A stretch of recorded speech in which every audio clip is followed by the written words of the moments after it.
ચોમાસાની સિઝનમાં ડાંગના સાપુતારામાં પ્રવાસીઓની સંખ્યામાં વધારો થયો છે ત્યારે નાયબ મુખ્યમંત્રી હર્ષ સંઘવીએ સાપુતારાના બસ સ્ટેન્ડની આકસ્મિક મુલાકાત લીધી હતી। ડેપો પર અપાતી સુવિધાઓની હર્ષ સંઘવીએ જાતે ચકાસણી કરી। બસ ડેપોમાં અનેક સુવિધાઓમાં ખામી જોવા મળતા તેમણે ડેપો કંટ્રોલરને ખખડાવ્યા હતા। દિવ્યાંગોનું શૌચાલય બંધ જોવા મળતા અધિકારીને તાત્કાલિક તાળું ખોલીને શૌચાલય શરૂ કરવા માટે આદેશ આપ્યો હતો। એટલું જ નહીં, પ્રવાસીઓની સુવિધામાં કોઈ ખામી ન રાખવા માટે પણ સૂચના આપી હતી।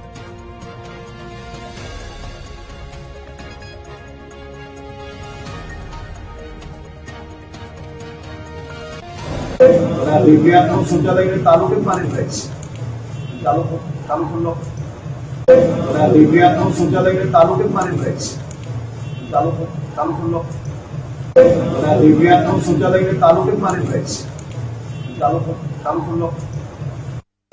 ડાંગના ગિરિ મથક સાપુતારાથી સામે આવ્યા છે, જ્યાં નાયબ મુખ્યમંત્રી હર્ષ સંઘવી આકસ્મિક પહોંચ્યા હતા બસ સ્ટેન્ડની મુલાકાત લેવા માટે અને ડેપો પર જે સુવિધાઓ અપાઈ છે એ સુવિધાઓની જાતે નાયબ મુખ્યમંત્રીએ ચકાસણી કરી, સાથે જ જે તે સૂચના પણ આપી। બસ ડેપોમાં અનેક સુવિધાઓમાં ખામી જોવા મળી અને એ ખામીઓ જોઈને તેમણે ડેપો કંટ્રોલરને ખખડાવ્યા હતા। સાથે જ દિવ્યાંગોનું જે શૌચાલય છે એ પણ બંધ સ્થિતિમાં હતું।